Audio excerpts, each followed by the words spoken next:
Hello my dear friends, आज की video में हम करने वाले हैं हमारे एक इम्पॉर्टेंट टॉपिक के बारे में, जो है project financing versus corporate financing.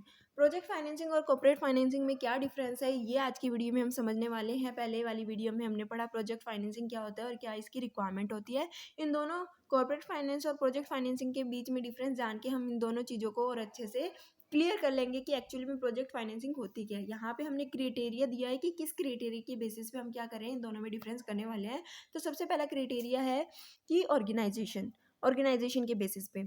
तो कॉर्पोरेट फाइनेंसिंग में अगर हम देखते हैं तो each business is separate business unit but not a separate legal entity, hence all the project assets and cash flows are reported together in the balance sheet. तो यहाँ पे कॉर्पोरेट फाइनेंसिंग में कहा गया है कि कंपनी, मान लो कोई भी कंपनी है, वो क्या कर रही है, डिफरेंट डिफरेंट मल्टीपल प्रोजेक्ट्स में काम कर रही है। जितने भी प्रोजेक्ट्स है वो क्या है, सारे के सारे एक ही बैलेंस शीट में एक साथ लिखे जाते हैं, उनका एक से साथ क्या किया जाता है, रिकॉर्ड किया जाता है। ठीक है। लेकिन अगर हम बात करते हैं प्रोजेक्ट फाइनेंसिंग की, तो प्रोजेक्ट फाइनेंसिंग में क्या होता है, यहाँ पे एक सेपरेट लीगल एंटिटी होती है। यहाँ पे हर एक प्रोजेक्ट क्या होता है, एक सेपरेट लीगल एंटिटी होती है। लेकिन कॉर्पोरेट फाइनेंसिंग के केस में जो भी प्रोजेक्ट होते हैं वो सेपरेट लीगल एंटिटी नहीं होते, बल्कि सेपरेट स्ट्रेटेजिक बिजनेस यूनिट होती है। क्या होती है, स्ट्रेटेजिक बिजनेस यूनिट होती है, सेपरेट लीगल एंटिटी नहीं होती। ठीक है। कॉर्पोरेट फाइनेंसिंग के केस में जितने भी प्रोजेक्ट होते हैं उनको बैलेंस शीट में एक साथ रिकॉर्ड किया जाता है। यहाँ पे जो भी बिजनेस है वो एक सेपरेट स्ट्रेटेजिक बिजनेस यूनिट है, ना कि एक सेपरेट लीगल एंटिटी। ठीक है। यहाँ पे बात करते हैं प्रोजेक्ट फाइनेंसिंग में, तो प्रोजेक्ट फाइनेंसिंग एक सेपरेट लीगल एंटिटी होती है। ठीक है। Project specific cash flow and assets are thus separated and reported separately. यहाँ पे जितने भी प्रोजेक्ट होते हैं प्रोजेक्ट फाइनेंसिंग के अंदर, जितने भी प्रोजेक्ट होते हैं उनको सेपरेटली रिकॉर्ड किया जाता है, सेपरेट बैलेंस शीट उनके लिए प्रिपेयर की जाती है। लेकिन अगर हम बात करते हैं कॉर्पोरेट फाइनेंसिंग की, तो the cash flow of each project are mix up together. यहाँ पे आने वाला जितना भी कैश है वो क्या किया जाता है, एक साथ मिक्सअप कर लिया जाता है। कौन सा, डिफरेंट डिफरेंट प्रोजेक्ट में क्या किया जाता है, काम किया जाता है। डिफरेंट डिफरेंट प्रोजेक्ट की जो बैलेंस शीट होती है वो एक साथ बनाई जाती है। यहाँ पे अलग अलग बैलेंस शीट प्रिपेयर नहीं की जाती है।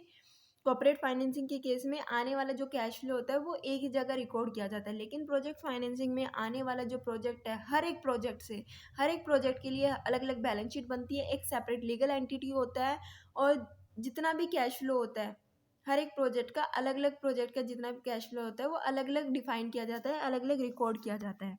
ये था फर्स्ट पॉइंट। सेकंड पॉइंट हम देखते हैं मॉनिटरिंग एंड कंट्रोल के बेस पे, कि जो कॉर्पोरेट फाइनेंस है उसको किस तरीके से मॉनिटर और कंट्रोल किया जाता है, प्रोजेक्ट फाइनेंस को किस तरीके से मॉनिटर और कंट्रोल किया जाता है। सबसे पहले हम देखते हैं हमारा कॉर्पोरेट फाइनेंस का।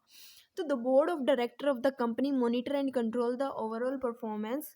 ठीक है। यहाँ पे जो भी हमारे बोर्ड ऑफ डायरेक्टर है वो क्या करते हैं, जितनी भी ओवरऑल परफॉर्मेंस है उसको मॉनिटर करने का काम, उसको कंट्रोल करने का काम बोर्ड ऑफ डायरेक्टर का होता है कॉर्पोरेट फाइनेंसिंग के केस में।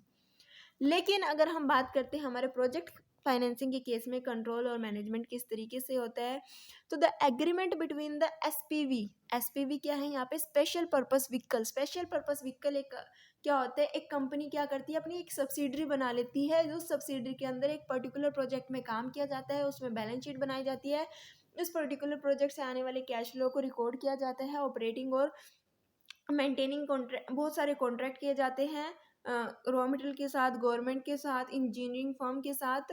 ठीक है। तो जो एग्रीमेंट होता है between the SPV and the different stakeholder कौन हो गए, जो भी रॉ मटेरियल सप्लायर हो गया, जो भी गवर्नमेंट होगी, जो ऑपरेटिंग और मेंटेनेंस कॉन्ट्रैक्टर हो गई, ये सारे क्या हो गए हमारे, जो भी लोन प्रोवाइडर हो गए यानी कि जो लैंडर हो गई, ये सारे स्टेक होल्डर होते हैं, जो क्या करते हैं, गाइड करते हैं and rather discipline the board of director to monitor and control the performance. और यहाँ पे क्या करते हैं, यहाँ पे सिर्फ और सिर्फ जो भी हमारा कॉर्पोरेट फाइनेंस है उसके अंदर बोर्ड ऑफ डायरेक्टर के पास कंट्रोल करता है, मॉनिटर करता है हर ओवरऑल परफॉर्मेंस को। लेकिन प्रोजेक्ट फाइनेंसिंग के अंदर जो भी हमारे स्टेक होल्डर्स है, ठीक है, वो क्या करते हैं, गाइडेंस प्रोवाइड करते हैं। यहाँ पे सिर्फ और सिर्फ बोर्ड ऑफ डायरेक्टर मॉनिटर या कंट्रोल नहीं करता प्रोजेक्ट की परफॉर्मेंस को।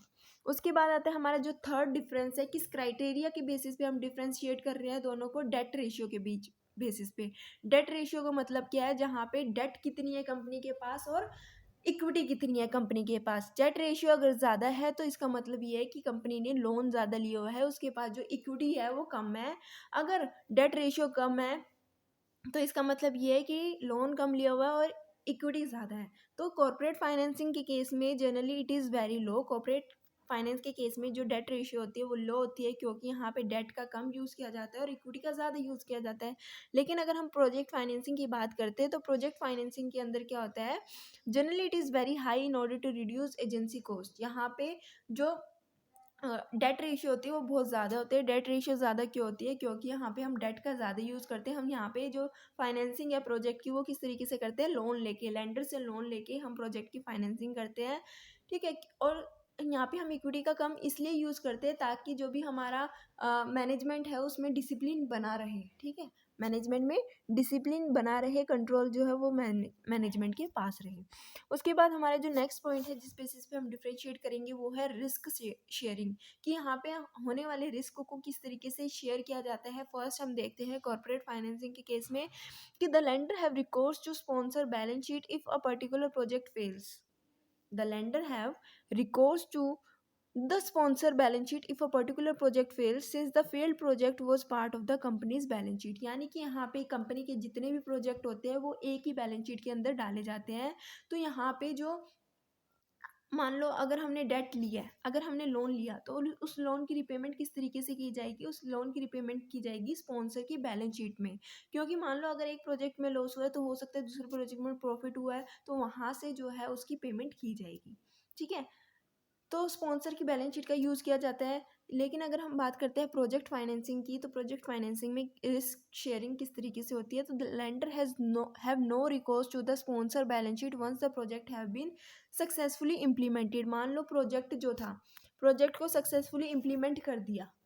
सक्सेसफुली इम्प्लीमेंट का मतलब क्या है, जो भी कॉस्ट फ्रेमवर्क था, जो भी कॉस्ट थी, या जो भी जितना भी एक टाइम था। यानी कि यहाँ पे ये होता है कि जो भी हमारा प्रोजेक्ट फाइनेंसिंग होता है उसका एक स्पेसिफिक टाइम होता है। जो भी प्रोजेक्ट हम बना रहे हैं उसका एक स्पेसिफिक टाइम पीरियड होता है।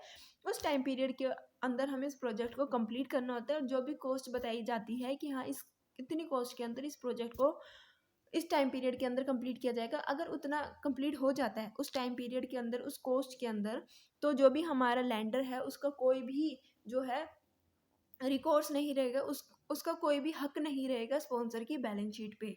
यानी कि उस लेंडर की जो प्रीपेमेंट है, ठीक है, वो कहाँ से की जाएगी, वो की जाएगी उस प्रोजेक्ट से आने वाला, उस प्रोजेक्ट से जनरेट होने वाले कैश फ्लो से, ठीक है। अब the lender have recourse to project assets and project cash flow for meeting their claims, ठीक है। अब कहा गया, मान लो अगर वो प्रोजेक्ट सक्सेसफुली इम्प्लीमेंट नहीं होता। सक्सेसफुल इम्प्लीमेंट होने का मतलब है सही टाइम पे सही कॉस्ट में अगर वो कवर नहीं हो रहा है, पूरे जो टाइम गिवन है वहाँ पे कंप्लीट नहीं हो पा रहा है, तो लेंडर को तो अपना पैसा चाहिए, ठीक है। जो भी लेंडर है उसको पैसा कहाँ से मिलेगा, स्पॉन्सर की बैलेंस शीट से बाद में पे किया जाएगा, ठीक है।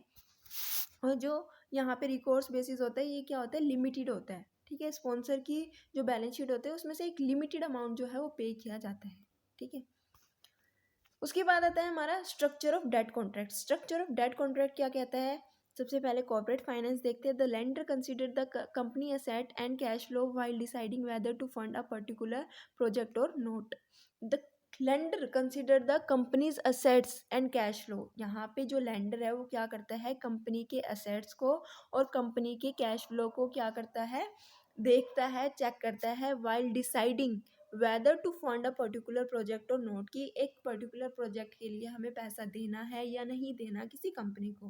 कंपनी ने कहा कि हमें इस प्रोजेक्ट के लिए पैसा चाहिए, तो यहाँ पे क्या किया जाता है, लेंडर उस कंपनी को उस प्रोजेक्ट के लिए पैसा देने से पहले उस कंपनी के एसेट्स और कैश फ्लो को चेक करता है।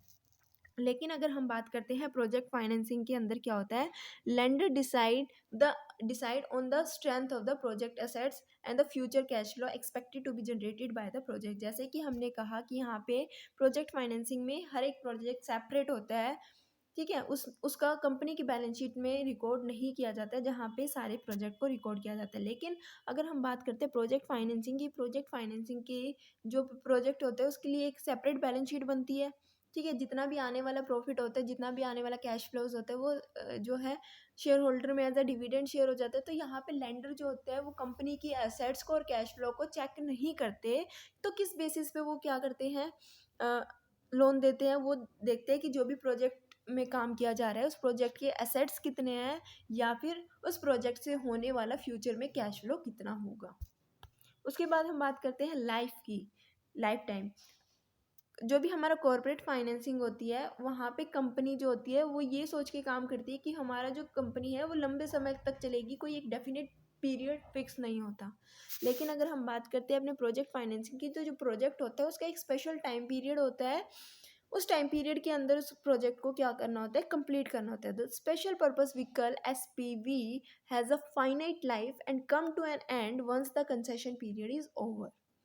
वो प्रोजेक्ट कब ओवर होगा? जब वो कंसेशन पीरियड जो भी दिया हुआ है कि इस प्रोजेक्ट को 20 साल के अंदर कंप्लीट करना है, 15 साल के अंदर कंप्लीट करना है, जब वो टाइम पीरियड आ जाएगा तो प्रोजेक्ट को बंद कर दिया जाएगा।